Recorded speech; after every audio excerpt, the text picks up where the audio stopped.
If you enjoy this content, please take a moment to rate and review it. Your feedback will greatly impact our ability to reach more people. Thank you. All right, man. How's it going? It's good. Almost the end of the year. Yeah. I'm not afraid to admit I'm tired. Yeah. It's been a long year, I think. Yeah, been a long year, long week, long 2 weeks. Mm-hmm. But here we are. And look, it's been such a long week that I do feel a little out of touch on stories right now. Okay. It's hard because if you are trying to keep up with actual AI, like the actual advancements in AI, mm-hmm. I'm finding that for me, it's starting to eat away at the time that I would have previously spent trying to stay aware of like news stories and things like that. You know what I mean? Yeah. Because it's its own hyper fast moving channel. Yeah. Of news. It's just it's not interesting enough to put on this show, but like just to try to stay on top of it. And you know, especially the tools, agents, how people are using them, different, I don't know, hacks or different ways they're using it. Oh my God.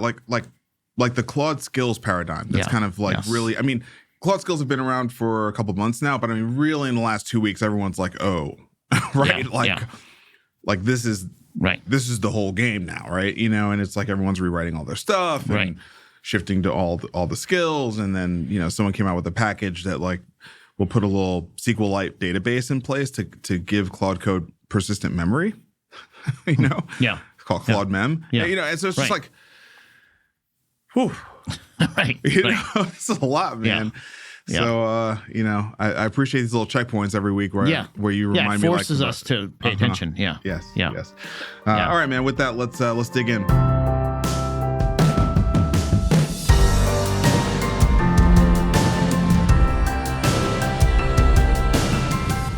Starting with the unemployment numbers, 4.6%. So that is a bigger number than inflation, which we're going to talk about here in a second. Yeah, it was higher than I think anyone expected, and the highest in several years. I don't know how many years, but maybe back to the pandemic.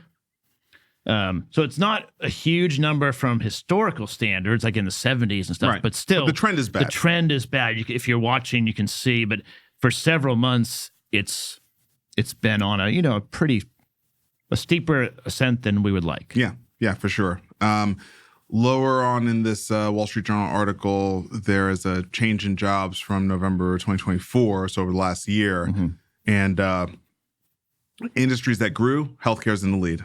About 425,000 jobs there. Industries that declined, number one is federal government. About 275,000 jobs. 275,000 jobs lost in the federal government. Yeah, I think the local government probably is offsetting somewhat, where like people are maybe somehow not working for the feds anymore and getting hired, or there's been the same services are being added. But yes, even with that, it's still a net down by a decent amount. I mean, local government's up about half of that federal government decline number. Yeah. So yeah, I think you're probably right. State government is also down, by the way. Yeah. So yeah, it's just sort of interesting to see what's driving these, you know, what interests it. And of course, healthcare, you know, holding it down. Healthcare's holding it down, man. Keeping people employed. Okay, inflation eased to 2.7% in a report distorted by the government shutdown. Year-over-year consumer inflation cooled in November from 3% in September. So down to 2.7 overall. Core is 2.6. Certainly sub 3 is good. It should be pretty clear if you're sub 3 and you're trending down, whereas your unemployment is 4.3 and trending up, and month over month for 3 straight months is trending up. It should be pretty clear what your Fed policy should be. There's nothing foggy about it. it's pretty clear. Yeah. So I've tried to protect the Fed, but I think these two numbers stacked up next to each other make it pretty clear. Maybe not 25 basis points, maybe 50 basis points would have been more appropriate. Yeah, or at least say that they're looking at cutting for the next few meetings. They didn't even say that. No. Well, they couldn't get along. They're divided right now. All right, that's all we got for the economy. Moving into VC, Clarity Pediatrics lands $14.5 million to treat childhood obesity. It's a Series A round led by Jackson Square Ventures. Others included Mass Mutual Catalyst Fund, City Light Capital, Scrub Capital, Gingerbread Capital, on and on and on. Homebrew. Oh, Vamos Ventures. Okay. Rethink Impact. I know a lot of these firms. A lot of them are friends of Mass Mutual, who are friends of ours. Yeah. So tell us about this company. Yeah. So they're a telehealth pediatric company. They've done kind of anxiety, ADHD, a few other things, and they're adding childhood obesity, which I think is laudable. It's great, and also really hard to make meaningful change in, because you have to change your lifestyle. Yeah. And changing lifestyle for children means for the parents, and they're not treating the parents. I mean, it's a very complicated endeavor, but I think I'm glad they're working on it. Yeah. We'll see. I think probably one of the things that feels most ironic about this is, certainly one important element of helping with childhood obesity is getting kids off screens. Yeah, and right. Of course, this is delivering care through a screen. Right. Now, I'm sure though it's a better interaction through a screen than the ones that are keeping them from being active, right? Yes. So yeah. But just shows how weird this world we live in is, right? Leona Health, $14 million seed funding raised for a WhatsApp AI Copilot for doctors. This is a company focused on Latin America.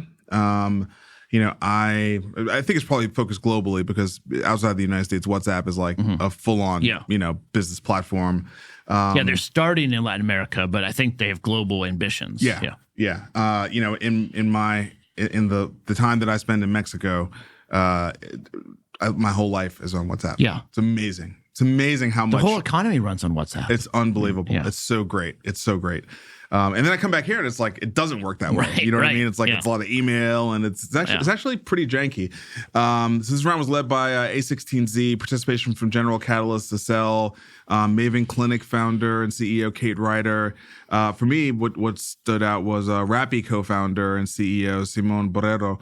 Rappi is like the DoorDash of Latin America.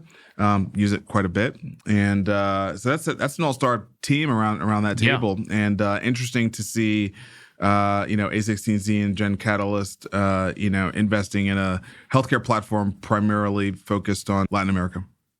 Yeah, I don't know enough about the Latin American markets and like how their health system is funded and how it all works, but it's obviously a huge population of people that need healthcare. Yeah, so. I'm still learning about it, so I can't claim to know much. Wearlinq, LINQ, secures $14 million to scale wireless heart monitor. The company also raised $5 million in venture debt funding. So this was a Series A investment led by participation from Springtide, friends of ours, Berkeley Catalyst Fund, Lightscape Partners.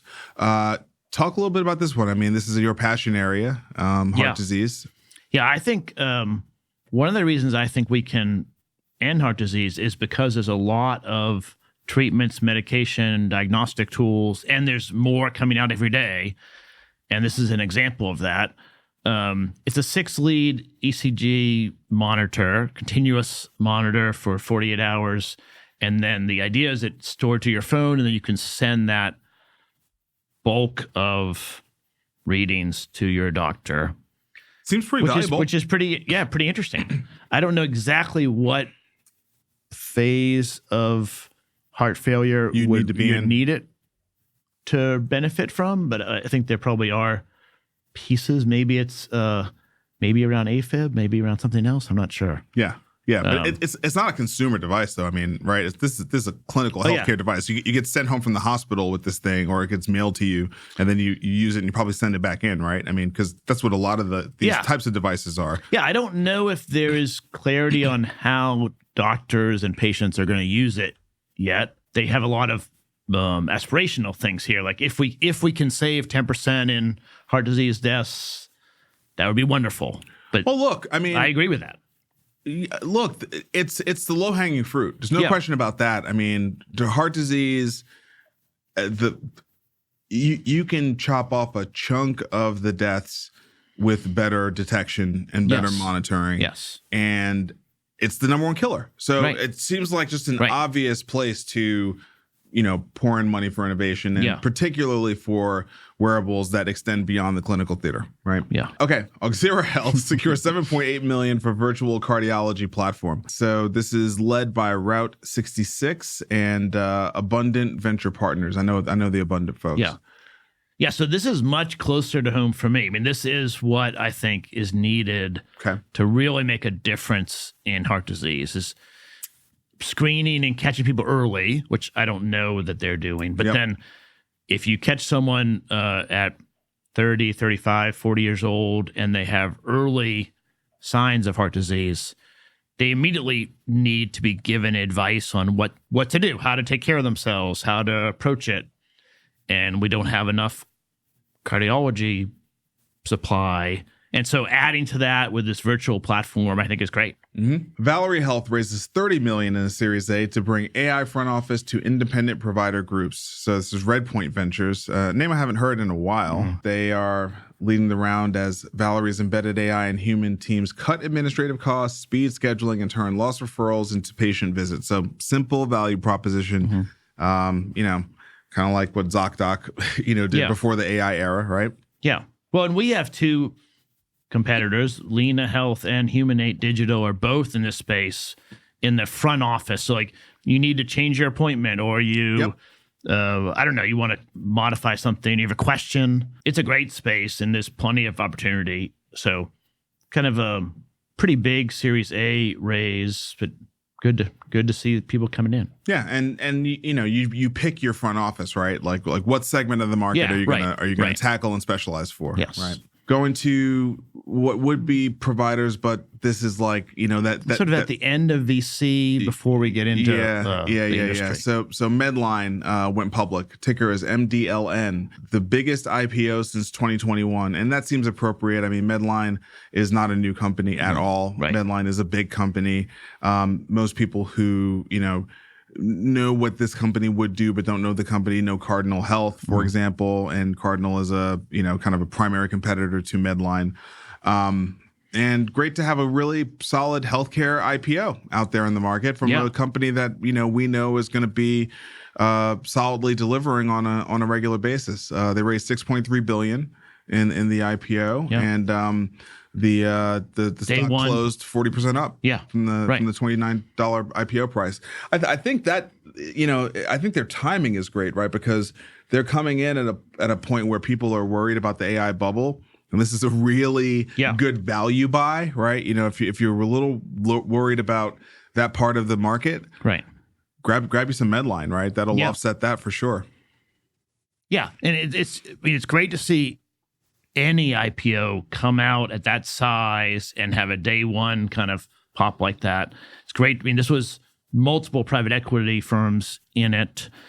And so that's healthy as well. They'll return cash and sort of get the whole process going. Yeah. It's just good all around. Yeah. Yeah, happy to see how this one turned out. Okay, going into policy. House passes the healthcare affordability bill without subsidy extension. The subsidy is just a no-go for the Republicans. I mean, it's very clear. Yeah. They are willing to go to the mat to make sure that the subsidies do not return. I think some number of Republicans crossed over to try to get a vote on the subsidies, but there weren't enough, so that didn't even go to a vote. Yeah. And they passed sort of a Republican view of how you would modify the Affordable Care Act. Right. Yeah. So they're basically, kind of changing things around the edges, bringing more market-based things. Mm-hmm. You can have an association of, like companies grouped together to offer healthcare, and then they're adding more ICRA support for, basically kind of a defined contribution. We'll give you this much money to spend. Mm-hmm. And they did not address the subsidies that, of course, are going to end in 2 weeks. Yeah, and the associations don't address the open market. Yeah, it's just a bunch of small employers. They're working on employer-funded healthcare, which really has not that much to do with the Affordable Care Act. No, but as you said, it's a Republican angle, right? I mean, and you can spin it at home. When they all go back for Christmas, they can say, we are addressing, it's more people in employer-based healthcare. But the main thing that people are upset about was not addressed. I mean, honestly, what they did was they addressed employers, because even ICHRA is really an employer-friendly model. Right. Right? Yes, that's right. HHS moves to cut federal funding from hospitals that provide gender-affirming care to minors. Fierce healthcare, uncomfortable to talk about, and also must discuss because cutting Medicare or Medicaid funding from hospitals that provide gender-affirming care to minors, to me, feels like it will, if this rule goes through, and it's not an immediate rule, it's got to go through a 60-day waiting period, and it's got a pathway to get there. But it does feel to me like if this goes through, it effectively ends gender-affirming care for minors in America, right? I mean, like, you're going to be down to only folks who don't do government pay who are going to be able to do it.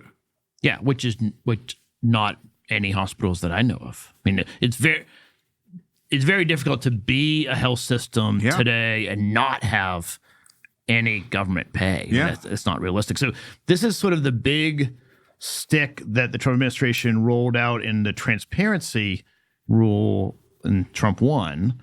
Like, you have to provide your price transparency. And I was a cheerleader for it. Sure. And if you get payment from CMS, you must do this.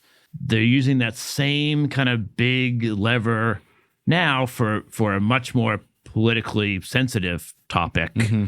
So, yeah, it's going to be very controversial. And I was surprised. I don't know how many people were expecting this. I was not expecting it. It was out of the blue. It. I mean, just it feels super out of the blue. Yeah, I was not expecting it at all. Right. When I saw it in the stack of stories, again, I told you I'm not that up on what's going on. I was pretty shocked. Okay, FDA clearances. So there's a wave of FDA clearances, and kind of some interesting technologies that demonstrate maybe the FDA's view on allowing more innovation to make its way to market through the 510K gateway. So the thing that sort of jumped out to me was there's a transcranial device here, Flow Neuroscience, right? It's a at-home brain stimulation device for treating major depressive disorder, delivers a gentle electrical current to the prefrontal cortex. This is one of like 7 different things that they've got here. That works. I mean, I don't know that particular device, but the methodology works. The technology works. So it's positive news for the FDA, right? I mean, I think of the 3 main branches, they felt the most dysfunctional, quite frankly, just because of all the staff churn that they've had. They're out, they're in. Like it just hasn't felt very clear, but.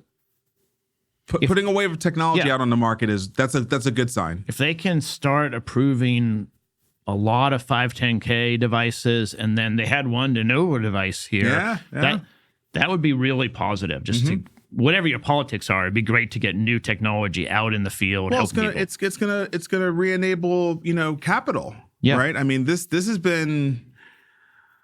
I would not call this a good 5 years for deep tech and biotech in healthcare.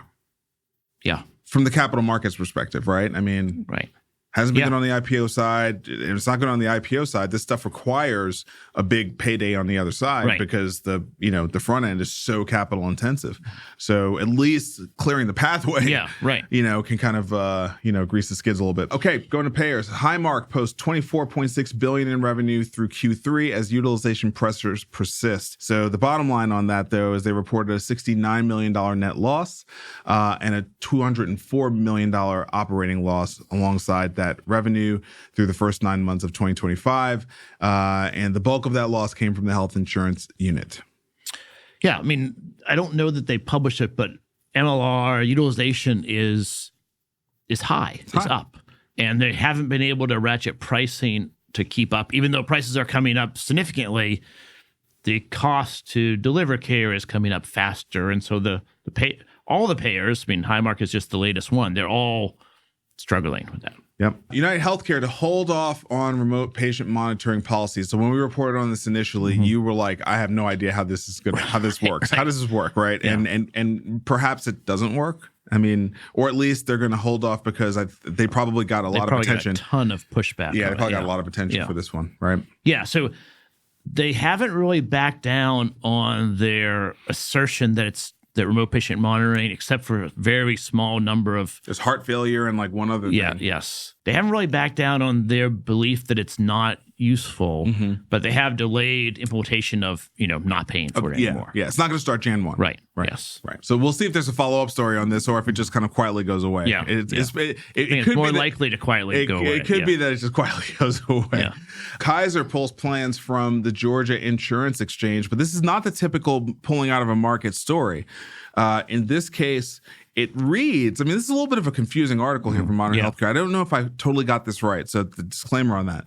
But it reads to me like the demand for the Kaiser brand in Georgia, Kaiser's got a great brand, the demand for the brand was so strong that Georgia working with Kaiser basically determined they wouldn't be able to fulfill the demand. There was a capacity question. And so they made them withdraw many of the plans. And they also seem to have held off new enrollees into several of the plans. The only plans that are still staying are 4 silver plans and 2 gold plans. No bronze plans. So that tells me the bronze was really an area where they probably had a ton of interest. And it was just going to kind of topple the group. Yeah, I don't know if there is a requirement for a certain number of providers by specialty, or I don't know. I don't know how one determines that they don't have sufficient capacity. That's what it says in the article. Okay. But they could hire people, or they could do something different, or use other providers in the state already. Yeah. Presumably these members are going to go to another payer and still need the same care from that specialist in Georgia. So I don't know. It's an interesting story. And New York State, not city, doles out $300 million to fund health IT, hospital cybersecurity projects. So New York health systems have really suffered from cybersecurity attacks. We need to start there. This feels like a wise investment choice from the state to support these various systems. Montefiore was one. Richmond University Medical Center in Staten Island is one. But then, there's Brooklyn Hospital Center gets $33 million to implement Epic. I don't know how much I love that one. I'm not sure how much Epic EHR is really a cyber thing. No, it's not. It's right. not. So they just bundled that in hey, here's $30 million. Right. Yeah. The Montefiore cybersecurity project, that's yes, 100%, do that one. But I don't know. I'm a little sore because, we had a portfolio company that we decided to wrap up, and I think the deciding factor was that Medicaid rates in New York for ABA services, were being threatened to be cut down 45% next year. And it just was this is just not viable anymore, And a lot of the talk track around, whether it's true or not, I don't know, but it was we're not getting support from the federal government. We don't have any money. Yeah. But then they have $300 million for cyber. For Judy Faulkner. Right, yes. So I agree it's good to support cybersecurity. I think every state has had issues with it. So yes, agree. New York certainly has, but everyone has. Agree. Going on to pharma, GSK gets FDA approval for new severe asthma drug with a dosing advantage. Yeah, so this is a twice-a-year shot, which is a huge dosing advantage and obviously helps compliance. Positive. Severe asthma is can be debilitating. It can limit your ability to participate in life, and so I think it's great. Yeah. Look. I asthma is pretty scary. Yeah. I've got family members that have it. I've got dear friends that have it, and it's a scary one. So I always want to see new innovation on this front. Cencora is going to acquire a majority stake in OneOncology for $5 billion. So OneOncology, really strong oncology platform nationwide. Jeff Patton's the CEO, so this is a Nashville based deal. OneOncology is sort of a friend of the Scott Hamilton Cares Foundation I'm on the board of. They have a great partnership with Ascension, St. Thomas. Yeah. So I think these guys are great. I don't know, is it Cencora or Cencora? I don't know how you pronounce it. Okay. It's the old AmerisourceBergen. It's AmerisourceBergen. But I don't know how they want us to pronounce it. I like Cencora. I think that sounds good. Okay, great. So we're going to call them Cencora. They can always let us know if they don't agree. So I believe it doesn't say it in this article, but this is like a little bit of like industry inside baseball. I believe Jason Dinger, who used to lead Mission Point and is now at Cencora doing strategic leadership work, probably had something to do with this. You know what I mean? His knowledge of this market and those guys, I think probably had something to do with this.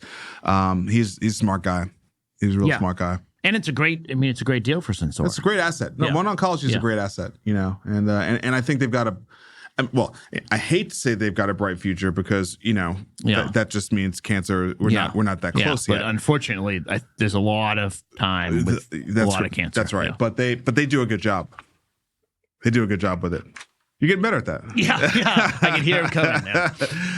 Okay, JPMorgan steps further into crypto with tokenized money funds. So this new private fund will run on the Ethereum blockchain. Surprise, surprise, everyone's running all their funds on the Ethereum blockchain and be available to qualified investors.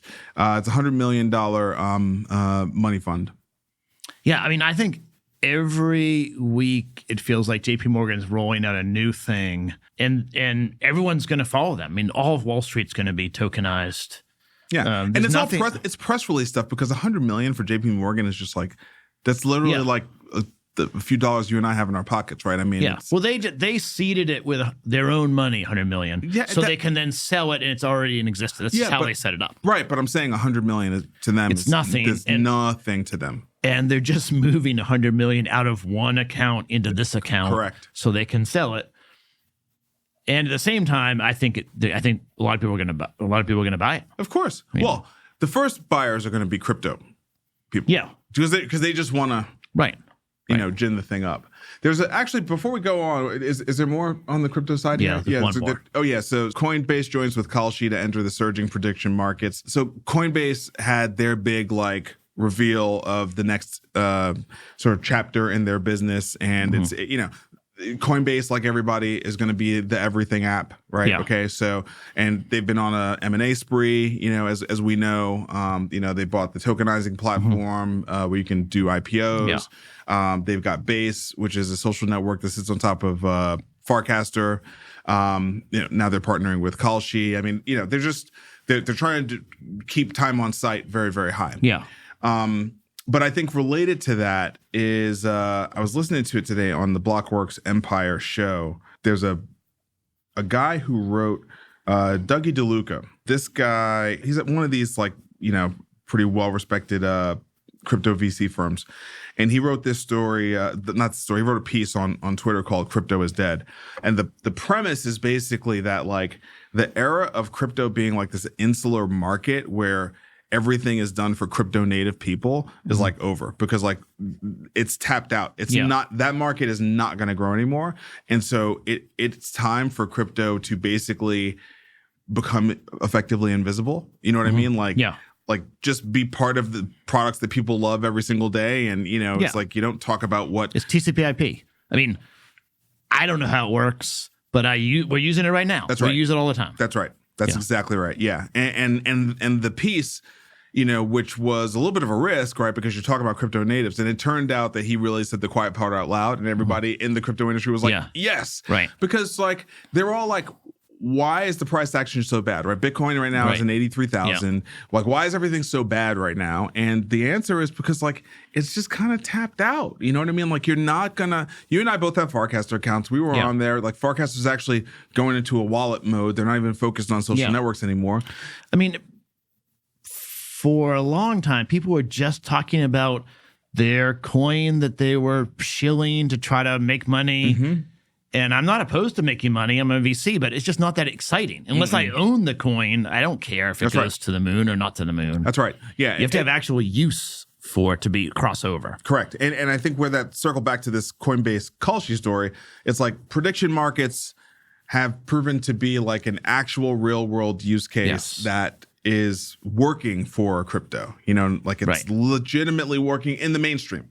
Yeah. And people like it. People like doing it. You know what I mean? Yes. And so I think it's correct. There needs to be more of that. And, my hope is that we can, once we do some other more foundational work, that we can be a part of the very long process of figuring out how tokenizing health will eventually come to be, right? It's so far from being real today, right? So it's going to be, I think it's going to be a lot of convening and a lot of discussion before there's real product building, because I think it's a problem that requires thought, but you can squint and see into the future and feel pretty confident that at some point, healthcare is going to run with blockchains underneath it, you know, but it's like when, where, why, what's the right beachhead, like all those things are totally unclear today. Yeah, the interface and the revenue model to me are the two things that like make it okay. Gambling,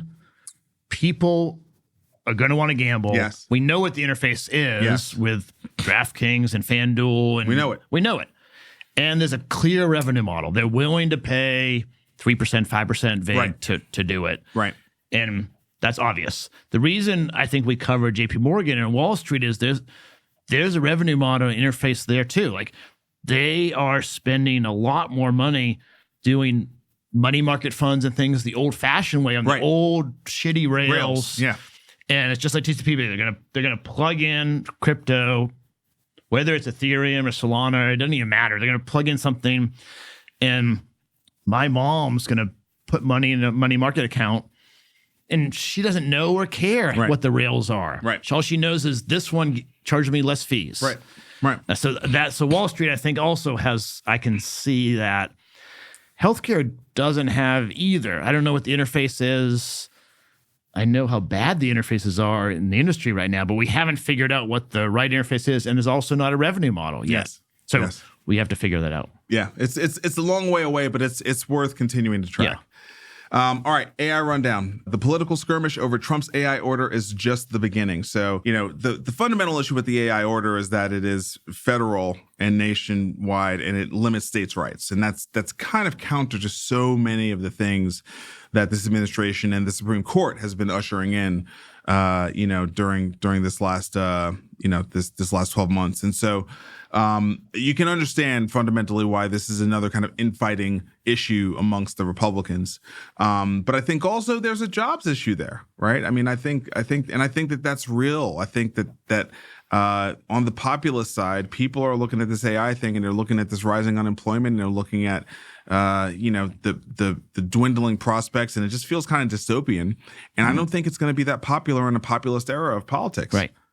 Yeah. I mean, we just talked about it, right? Like with crypto, and AI is the same. Like it doesn't have use cases that help the everyday person at the same level that the fear is. Right. Like, there's all this fear about loss of jobs. I haven't seen it really manifest yet. There was a story that I didn't bring talking about the job creation of AI.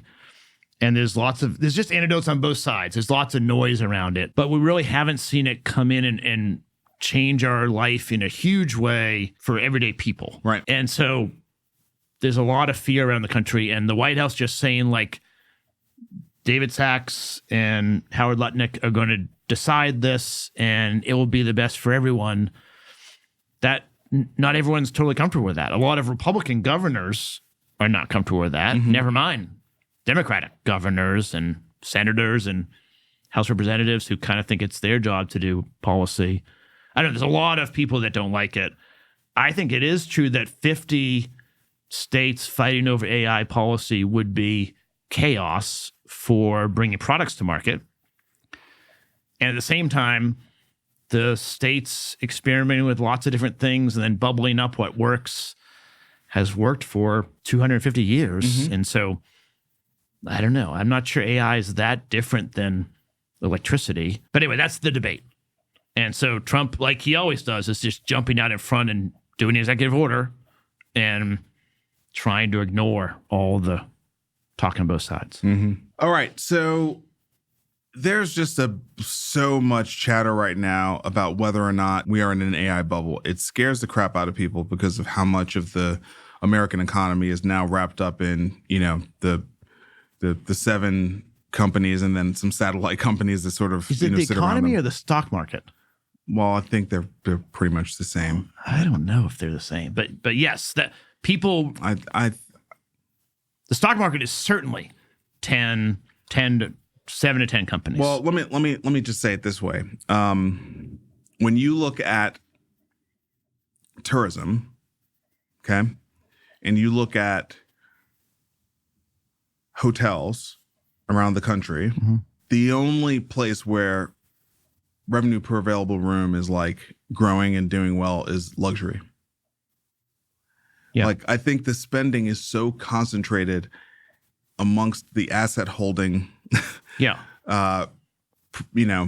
members of society, that if it corrects significantly, like, we're going to see a real downturn in the economy in a way that, like, I think it would actually shock us. It's like, who's going to restaurants, right, who's traveling, who's, spending all this money in grocery stores, who's doing these things? It's people with assets. Yeah.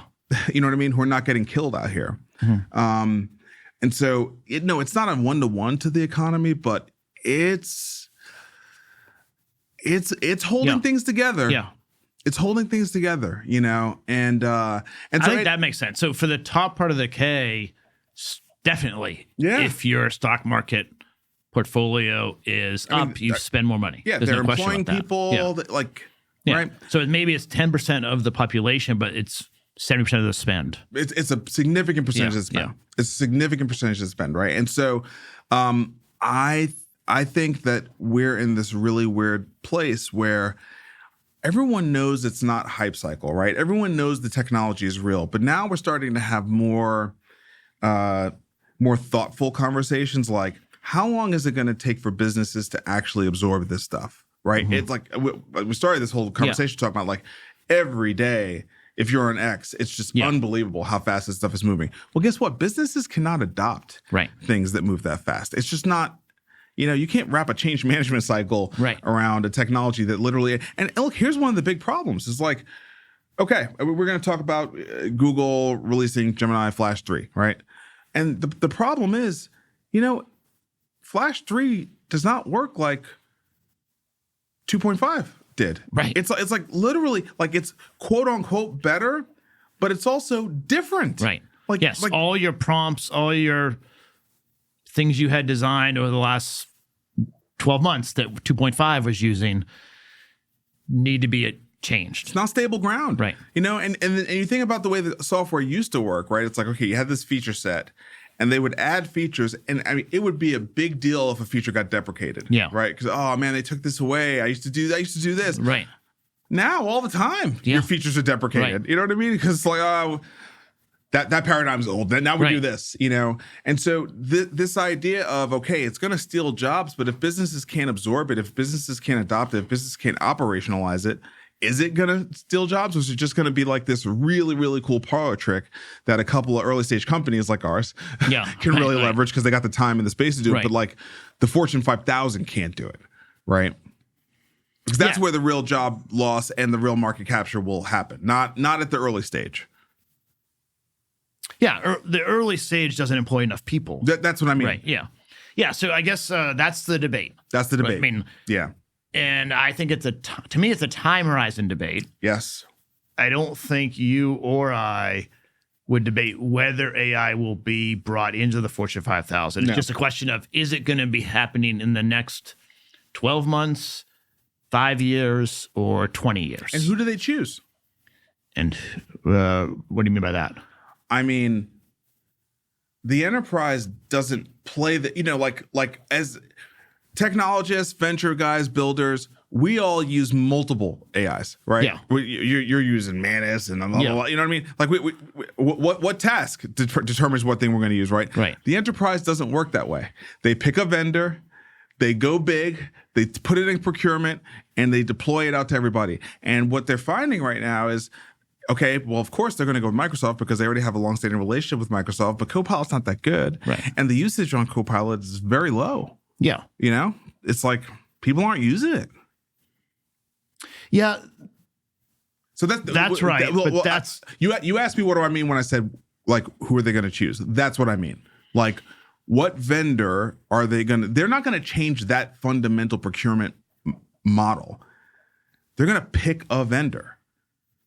Yeah, I mean, I think it's similar to the sort of integration of the internet into the economy. And for a while, there were companies that were sort of internet only or web forward. And then you had some Fortune 5,000 companies that had an internet strategy. And then eventually it's just part of the business. And I think there's the same sort of adoption curve. The question is, how long does it take? No. So I understand why that's an attractive analogy, but the internet was open. I mean, you said it earlier, TCP/IP. Yeah. It's open standard. AI it's not universally open as a protocol. Yeah. Right? These models are built in labs and shipped. Whether they're open source or open weight or corporately driven, it's not an open universal protocol that the whole world uses. So it's like you can't say AI is like the internet in that way, right? AI is a step change technology like the internet, but it doesn't exist. We don't engage with it like the internet. That's interesting. So that's I think a point where we disagree.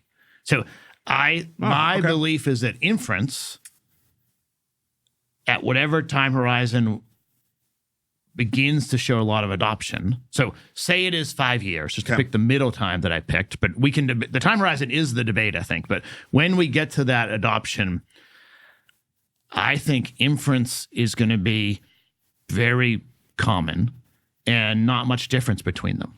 Now, there will be frontier markets, but I don't know. I think my opinion is right now I can't use all the capacity of any of the models I use. It's not the capacity of their ability to deliver intelligence that is my problem. Yeah, I think you wave something away as small that's not small.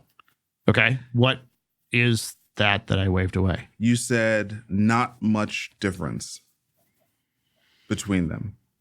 And I'm saying HTTP is HTTP is HTTP. Yeah. And nobody pays anybody for HTTP. Pay for bandwidth, but even the bandwidth is universally the same because it's fiber leveraging the same universal protocol. Like the minute you say not that different, it's different. Like it's different. Okay. And so that difference creates friction. It's like little friction. And at scale, that little friction becomes static. And so that's the thing. Like internet is frictionless. It's like zero friction. That's what you get because of the W3C. Having a universal protocol. We don't have that, right?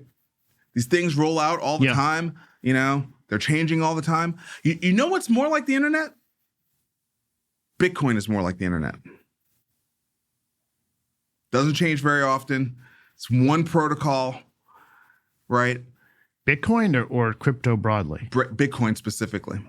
The other ones, no, they change too much. They've got these roadmaps and they're doing all these things and they're not in a class of their own, so they feel more. It's interesting. That's kind of why the X402 thing is kind of interesting because it is a standard. Because it is a standard. Yeah. So X402 is interesting, right? Yeah. But no, Bitcoin is more of an enduring universal protocol, and I think that's why it stands apart from everything else in crypto. Which is like I'm proof of work, proof of stake. Like even Ethereum, and I love Ethereum. Yeah. But like it doesn't have that like grounded. Like I'm not going to change. Bitcoin can't change it really. Like there's no one to change it. This is what I'm saying. That's how the internet is. And the devs won't let you. Right. The devs won't let you. Yeah. What do you think about like maybe it's similar to the cloud capacity? I mean, like I just think that. The models are so smart right now. I'm using 5% of it. Like as they get better and better, it's not going to matter whether I use the latest version or some other version. You're not an enterprise person. I guess that's what I'm saying. You're not the right person to answer this. Like what you're saying is right for you, Yeah. And but right not for me, for, I don't know. Sam Hazen. Yes, right. HCA. Yeah. It's not right for Sam Hazen. Yeah. You know what I mean? I think that's the point I'm trying to make. And that's the going back to this article, AI themed stocks take more hits, sending the NASDAQ lower, right? This is the problem. It's like everyone is realizing none of these guys have a moat. None of these guys have any meaningful differentiation, but the underlying technology is like, it's unstable. It's unstable, You can't be like, okay, here it is. It's solid ground. Now I'm going to build the next version of my business on it. Doesn't feel like that at all. Yeah. That's definitely true. Yeah. That's the problem. The internet is stable ground. Bitcoin is stable ground. Like these things are like, they're not changing, man. They're going to be there. So I think that's kind of the point, Okay, well, I had these two stories. The Wall Street Journal is talking about both of them. In the first one, Oracle, NVIDIA, and Tesla were down this week. Yeah. And my bias is I think all three of those companies are pretty strongly positioned. I agree. And then CoreWeave is the next story. They had a couple of construction delays due to rain, and a short seller sort of grabbed that and has been attacking them. Yeah. And my opinion is that the rain delays is ridiculous. But they weren't a good company before that, and they're still not a good company. So they were sensitive to that. They are more reflective. They were early and they were fast, and they got out. Meaning they IPO'd. Right. They got out fast, right? But now that these questions are starting to settle in, and we're gonna have, the thing is, we're gonna have more time for these questions to settle in. So I agree with you, right? Like the Oracles, the NVIDIAs of the world, was Tesla, the other one. It's like they have so much underlying value to them, even NVIDIA, right? So much underlying value to them that like it doesn't matter. It doesn't matter what happened the week of December 18th in the market around this bubble thing. Yeah, I view it as a buying opportunity. Like if it goes down, okay, I'm in it for 10 years. 100%. Yeah. But CoreWeave was an arbitrage. I mean, they had access to NVIDIA chips because NVIDIA was a shareholder, and other people didn't have access. Yes. And that's it. Yes. That's all they had. Yes. And that's not sustainable. No. And yes, these guys are celebrating at the IPO. That's the picture, but then they're down a bunch, and there's going to be so much competition. Yes. And like, how do they differentiate? They can't. They don't. Because you've already got the different, like NVIDIA is not even unassailable like they were before, right? I mean, we got Google, really pushing out later versions of their TPU. Yeah. We got Amazon in the game. So Google, I didn't bring it because it was too techy, but Google and Meta are working on PyTorch, like a new open source version of PyTorch to use the TPUs. Yeah, of course. Because they want to compete with CUDA. Yeah.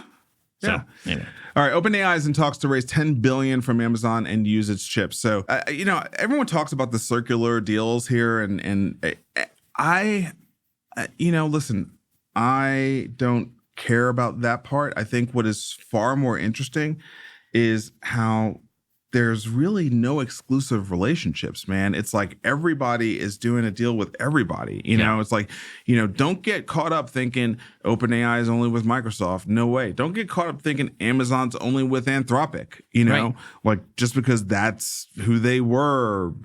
2 days ago, I thought Google and Meta were not friendly. And all of a sudden they're working together because everyone's willing to work with everybody. Right. That to me, which is a great thing. That's really the story that I'm like, I don't understand why more people aren't looking at that and saying this is so different. It's like to me, that's the hallmark that we're playing a very different game than we've ever played. And like, do I trust the Wall Street people who are just trying to financialize and price this stuff, or do I trust the people who are like actually on the ground building out the next generation of the craziest technology I've ever seen in my life? To me, that's the thing. It's like, I don't care about Wall Street people. Yeah. You know what I mean? Like, that's I'm not a trader. I think that's the thing. I'm not a trader, so I don't even care about that stuff. You know? Yeah, I mean, it's a good thing that we now have chips from NVIDIA, Google, and Amazon, and then quickly Intel and AMD and other people are coming on. I mean, that's what's good about the market economy. If someone is having 90% market share and growing at 200% a year, everyone else dusts off their chip design and starts putting effort into it. Right.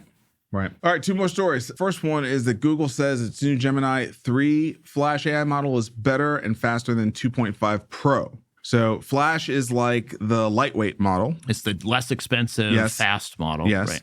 Right. And they're saying that 3 Flash is now faster than 2.5 Pro. That shouldn't have been that surprising because that's the brand. That's the brand. That's a given. It should definitely be that. But they're saying that it's not just faster. And this is exactly what I mean, right? Like, you can't even trust the brand promise with these models. That's how fast they're evolving, right? Like, they don't know. There's a pro. They don't know. They show benchmarks here in this article, and that's not important to me. Like, does my set of 15 prompts that I'm having our chief of staff, Jess, work on, is it going to work with 3 Flash? I don't know. And they certainly didn't test it. They have no way to test it. It's generative. It's just going to do what it does. We'll have to adjust. Yeah. They train it, right? They release it, and then they learn about it, and they test it against the benchmarks. And fine. But that's different than, like, whatever. Right. College math is not what Jess and I are working on. No. All right, final story. OpenAI is working with the Department of Energy in a memorandum of understanding to accelerate science with artificial intelligence. So I know why OpenAI wants to do this, and it's great. They're helping DOE figure out new approaches to energy, new ways to create energy, distribute energy. I think that's great. It's not clear why the Department of Energy would work with them. Maybe it's not exclusive. It's just an MOU. Yeah, no one's doing anything exclusive. Yeah. So it's good. And we have in Tennessee, there's Oak Ridge National Lab. Mm-hmm. It's a huge DOE site. And so there's a lot of cool stuff there that could really be benefited from large language models, making it better, making connections. All that stuff will be great. Yeah, I mean, this is the – so I like this as a final story, especially against the backdrop of all the AI bubble fears, right? Mm-hmm. Because, like, this is the real story here, right? I think because we are at a point where I think most of the AI scientists have effectively communicated to us the limits of LLMs. I think people now realize it's highly unlikely LLMs are going to result in AGI, because they're just these predictive token machines, right? Mm-hmm. So, but – how many things can they advance, right? How many things can they actually advance? And how much change do those advancements bring to society? And how much destruction of economic value does that result in, right? Like those questions are the ones I think are far more likely than the idea that AI is going to be a bubble. You know what I mean? To me, it's far more likely someone's going to come out and be like, I just figured out this thing, and literally a whole industry is like, done. And it doesn't matter whether or not that industry knows how to use AI or adopts it or gets their change management heads around it or procurement understands how to buy it, because they're done. Their entire value to society is done. That, like, to me, that's so much more likely.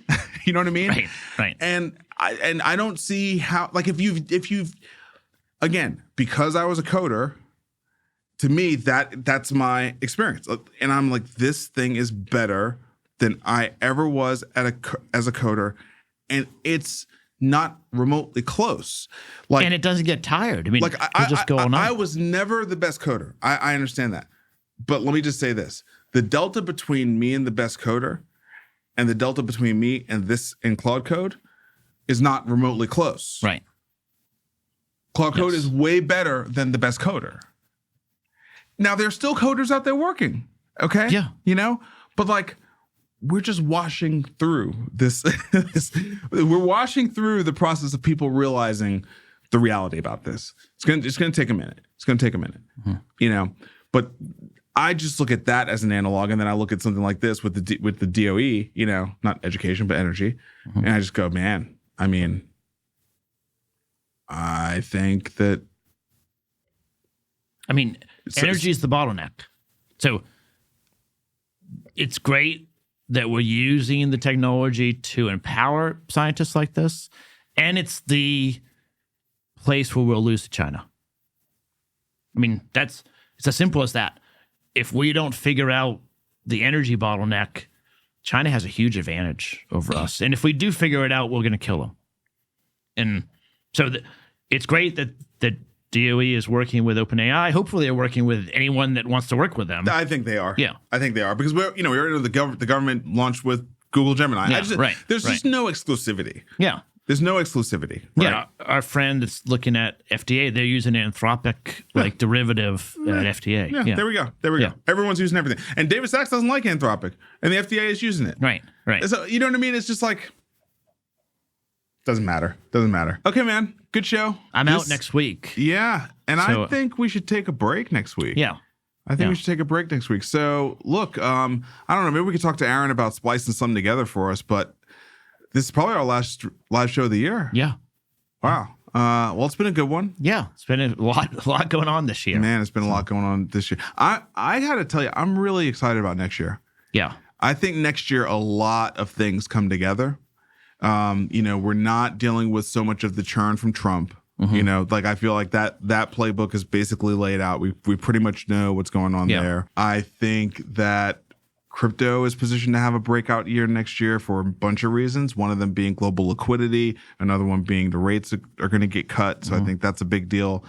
AI as a general principle, I think is going to be, you know, pretty incredible next year. Like, look at what we had this year, and you just think about like a whole nother year building on top of this foundation. I just think it's going to be ridiculous. Yeah, I mean, it feels pretty exciting, and clearly, healthcare is like a mess, and so there's going to be a lot of plenty to do in healthcare. Plenty to do in our space, man. Yeah. I mean, what do you think?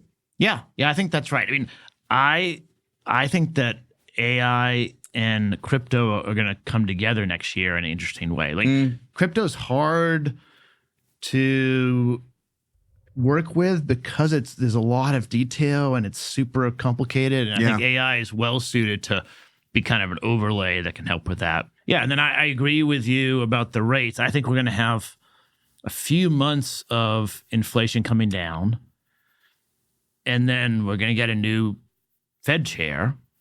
And the only thing I know that Trump will do is pick a Fed chair that at least says he's going to cut rates all year into the midterms.